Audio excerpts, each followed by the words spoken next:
Good evening. You're watching the news on Croatian television.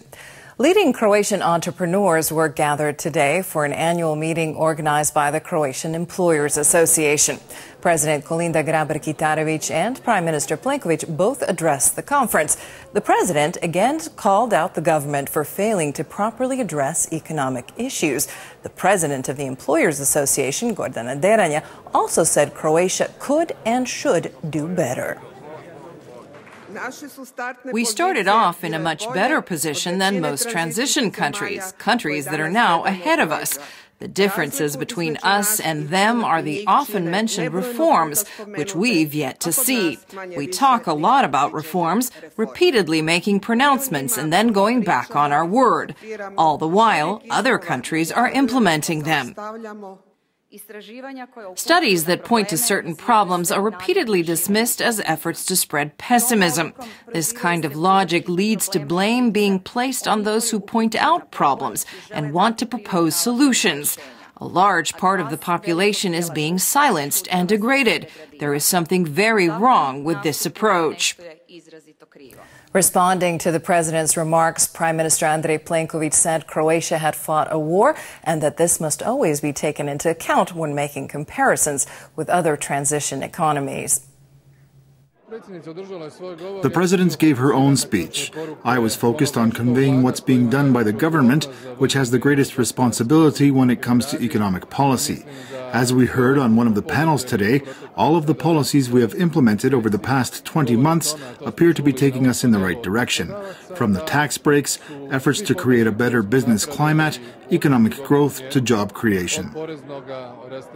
Interior Minister Davor Božinović is attending an international Homeland Security Forum in Jerusalem, where he met with Israeli Public Security Minister Gilad Erdan. They spoke about terrorism, cybercrime, and drug trafficking.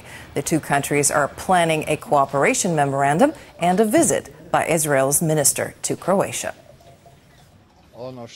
The first thing on the schedule is a visit by our experts from the Interior Ministry's Crime Scene Center to Israel's Center for Forensic Science, one of the world's leading institutions in this field. This is likely to result in some kind of agreement which would be signed in Zagreb. A court in Osijek has ordered the issue of an arrest warrant for former Dinamo Zagreb football boss Zdravko Mamić, who fled to Bosnia and Herzegovina last week ahead of the verdict in his corruption trial.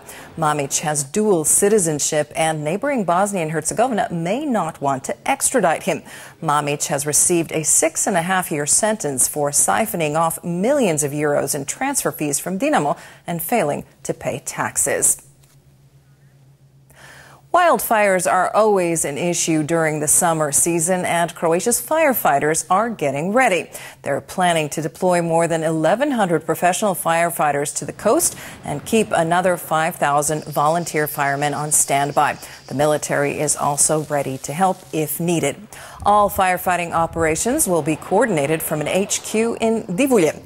The country's fire chief is urging the public to use caution. Fires are inevitable. There is a lot of vegetation. There is plenty of combustible material. However, what we can do is urge citizens to cooperate with emergency services. That means earlier and faster reporting of fires, but also preventive measures. No weed burning or tossing of embers. People toss the embers out from a barbecue and start a fire. Daycare centers in Dubrovnik have told parents of children who have not been vaccinated for measles to stay home until June 26th. They also warned parents of children who have had a measles shot to also stay home if they are experiencing any respiratory or other symptoms associated with the virus. There have been 12 confirmed cases of measles in the Dubrovnik area so far. 4 other suspected cases are awaiting test results.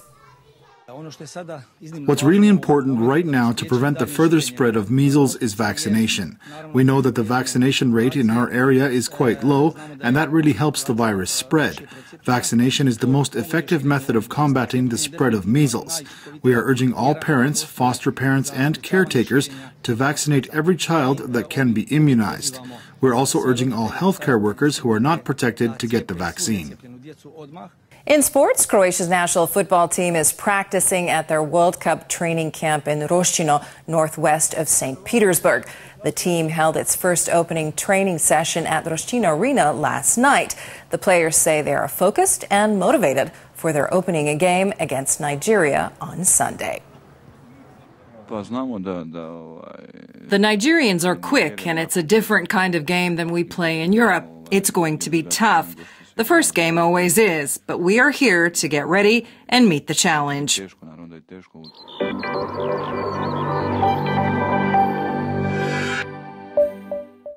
Tomorrow's forecast calls for variable and unstable weather. Rain and thunder showers are expected in the northwest of the interior, in Istria, and in the Rijeka area. There could be some heavier downpours in places, but also a few sunny spells, particularly in the east. A light to moderate west-northwesterly is expected on the coast. Morning lows will range from 16 to 21 in the interior and from 19 to 23 on the coast. Highs for the day will be between 24 and 29 degrees. Looking ahead in the week, more showers and thunder showers are expected on Thursday. Temperatures will get colder throughout the country. Conditions will remain unstable on Friday, with heavier rain expected mostly in the east. On the coast, conditions will be very unstable with rain, showers, and thunder showers until Thursday. More sunny spells are expected on Friday, but conditions will still not be fully stable. Winds will shift to a northeasterly on Thursday, pushing down temperatures a bit, but the change will be less pronounced than in the interior.